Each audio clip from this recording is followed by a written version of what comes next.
Have you ever noticed something strange? The older you get, the less your problems come from things, and the more they come from people. Not bad weather, not traffic, not technology. People. The funny thing is, when we're young, we think old age is all about protecting our health. We worry about our heart, our knees, our blood pressure. But almost nobody talks about protecting something equally important, your peace. And here's where life gets interesting. Some of the people who steal your peace aren't enemies. They're not strangers. Sometimes they're relatives. Sometimes they're lifelong friends. Sometimes they're people you've known for decades. And because they've been around for so long, we assume they deserve unlimited access to our lives. Big mistake. One of the most powerful lessons hidden inside the psychology of Carl Jung is that not every relationship deserves to grow old with you. Some people help you become wiser, others help you become exhausted, and there is a difference, a huge difference. Because old age isn't just about adding years to your life, it's about adding life to your years, and that becomes almost impossible when certain people are constantly draining your energy. So today we're talking about 5 people you must avoid in old age, even family. And trust me, number 5 catches almost everyone by surprise because many people think they're helping when they're actually causing damage. As we go through this list, I want you to be honest with yourself. No need to name names. Although I know some of you are already thinking of somebody. Some of you probably pictured a face before I even finished this sentence. If that's happening, don't worry. You're not alone. Now let's begin. The first person you need to avoid is the professional victim. You know exactly who this person is. Every conversation feels like an emergency. Every day is the worst day ever. Every problem is somebody else's fault. And somehow, life has never given them a single break. Ever. Not once. You could hand this person a winning lottery ticket and they'd complain about the taxes. You could take them on a vacation and they'd spend the entire trip discussing how the hotel towels weren't fluffy enough. Nothing is ever enough. Nothing is ever right. Nothing is ever their responsibility. Now don't misunderstand. Everybody struggles. Everybody has difficult seasons. Everybody needs support sometimes. That's not what we're talking about. We're talking about people who build an entire identity around suffering. People who don't want solutions. They want an audience. And that's exhausting. Especially in old age. Because your emotional energy becomes more valuable than money. Think about that. When you're younger, you can recover from stressful relationships faster. But as you get older, you start realizing something. Peace is expensive, and emotional drama is incredibly costly. Carl Jung believed that growth requires self-awareness, but the professional victim avoids self-awareness like a cat avoids bathwater. The moment responsibility appears, they disappear.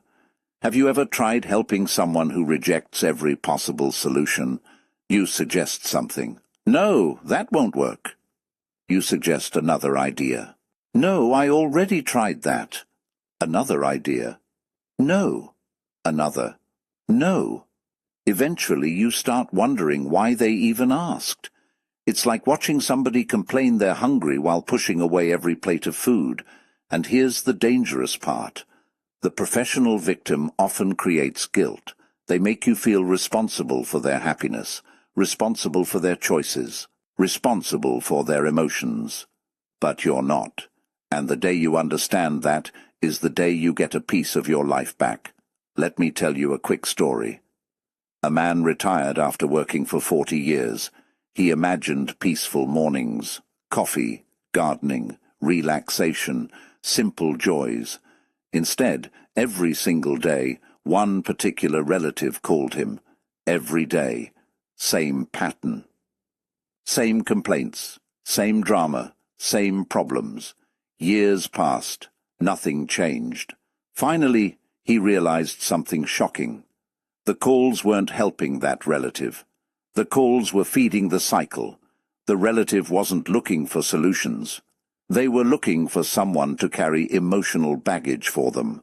Once he created boundaries, his stress levels dropped dramatically. And for the first time in years, he felt lighter. Have you experienced something like that? Be honest. Have you ever had a conversation that left you feeling like your phone battery dropped from 100% to 2%? Tell me in the comments. We've all met someone like this. But here's the thing. The next person on this list can be even more dangerous, because unlike the professional victim, they often appear loving, supportive, helpful, concerned, at least on the surface. But underneath, a completely different story. And that's exactly where we're heading next. So who is the second person you need to avoid? The controller. Oh yes. This person has a PhD in managing everybody else's life. They know what you should wear, what you should eat, how you should spend your money, when you should go out, when you should stay home, who you should talk to, who you shouldn't talk to. And somehow, they're always available to supervise your decisions. It's amazing. Nobody hired them. Nobody voted for them. Yet somehow they became the CEO of Your Life Incorporated. Now, here's what makes this tricky. Controllers often disguise control as concern. I'm just worried about you. I'm only trying to help. I know what's best. And sometimes they genuinely believe that. But good intentions don't magically make controlling behavior healthy. One woman in her 70s shared something interesting. After losing her husband, she started enjoying life again. She joined clubs, made new friends, took short trips, started dancing, and she loved it. But one family member hated it. Every week came new criticism. You should act your age. Why are you doing that? What will people think? And eventually she realized something. The problem wasn't her happiness. The problem was somebody else's discomfort with her happiness. That's powerful, because many people don't realize this. Some people love you. As long as you stay exactly the same, the moment you grow, change, or become more independent, they get nervous. And old age is exactly when you should stop living for everybody else's approval. Seriously, if you're 70 years old and still worried about what Karen from 3 streets away thinks, Karen has too much power, and Karen doesn't even pay your bills. Can we agree on that? Drop a comment if you've ever met a controller. Don't name them. We don't need a family reunion happening in the comments section. Now the third person, and this one might sting a little, the constant critic. This person can find flaws in sunshine. You could rescue a puppy, save a village, and discover a cure for boredom, and they'd still say, well, you could have done it better. You know the type. Nothing earns approval. Nothing deserves praise. Everything gets inspected. Everything gets judged. Everything gets criticized. And over time, something dangerous happens. You start hearing their voice even when they're not around. You buy something nice. Their voice appears. You try something new. Their voice appears. You feel excited. Their voice appears. It's like they moved into your head and forgot to pay rent. Carl Jung often talked about the importance of becoming your true self. But constant criticism makes people shrink. It makes people doubt themselves. It makes people second-guess their joy. And here's the funny thing. Most constant critics aren't actually happier than anyone else. In fact, many of them are deeply unhappy. Criticism becomes their hobby, their entertainment, their favorite sport. Imagine spending your retirement years around somebody who treats every conversation like a performance review. No thank you. Life is too short. And retirement is definitely too short. One older gentleman described it perfectly. He said, I spent decades trying to impress someone who had already decided not to be impressed. Wow, that hits hard, because many viewers know exactly what that feels like. The moment you stop chasing impossible approval, You feel free. And speaking of people who never seem satisfied, the fourth person may be the sneakiest person on this list, the drama magnet. You know how some people walk into a room and bring peace? These people walk into a room and somehow bring a tornado. Every week there's a crisis. Every month there's a feud. Every year there's a disaster. And somehow, they're always standing in the middle of it. Coincidence? Probably not. Drama magnets treat peace like it's boring. They need excitement, conflict, chaos, arguments, tension. If life becomes calm, they'll create a problem just to feel alive. You've seen this before. Family gatherings ruined, friendships destroyed, relationships exhausted, entire holidays turned into emotional wrestling matches, and then afterwards they wonder why nobody wants to visit. One of the greatest gifts of aging is learning that not every invitation deserves a yes. Not every argument deserves a response. Not every conflict deserves your participation. That's wisdom, real wisdom, because peace doesn't happen by accident. Peace happens when you stop volunteering for unnecessary chaos. Now, before we get to number 5, I want you to think about something. Out of the 4 people we've discussed so far, which one causes the most stress in your life? The professional victim, the controller, the constant critic, or the drama magnet? Let me know below. I'm curious, because everybody's answer is different. And now, let's talk about the most surprising person of all. Number 5. The person who treats you like your best years are behind you.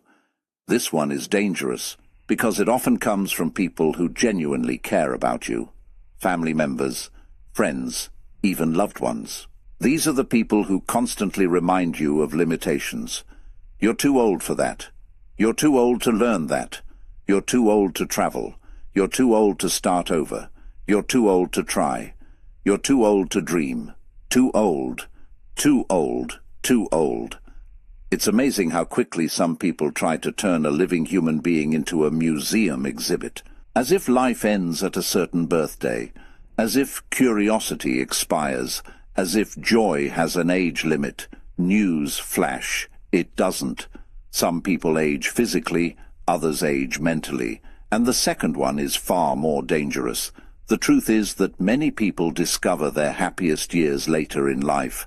They travel, they create, they fall in love, they start businesses, they build friendships, they reinvent themselves.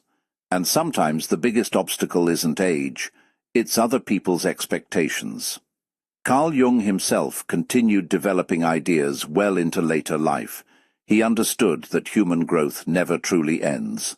As long as you're alive, there's still more of you waiting to be discovered. So be careful around people who constantly reduce your future, because your future still matters, maybe more than ever. And that's the real lesson hidden inside this entire conversation. This video isn't actually about avoiding people. It's about protecting your peace, protecting your energy, protecting your joy, and protecting the years you've worked so hard to reach. Because here's something nobody tells you. Growing older isn't a punishment. It's a privilege. Not everyone gets the opportunity. So if you've been blessed with more years, fill them with people who make you laugh, people who encourage you, people who respect you, people who celebrate your growth, people who bring calm instead of chaos. And yes, sometimes that means creating boundaries, even with family, not because you're cruel, not because you're selfish, but because your peace matters too. Now I want to hear from you. Which of these 5 people have you dealt with the most? The professional victim, the controller, the constant critic, the drama magnet, or the person who thinks your life is already over? Share your answer in the comments, and if you know someone who needs this message, send this video to them. You might save them years of stress. Remember this: you don't have to spend your later years proving your worth. You don't have to carry everybody else's problems, and you definitely don't have to apologize for protecting your peace.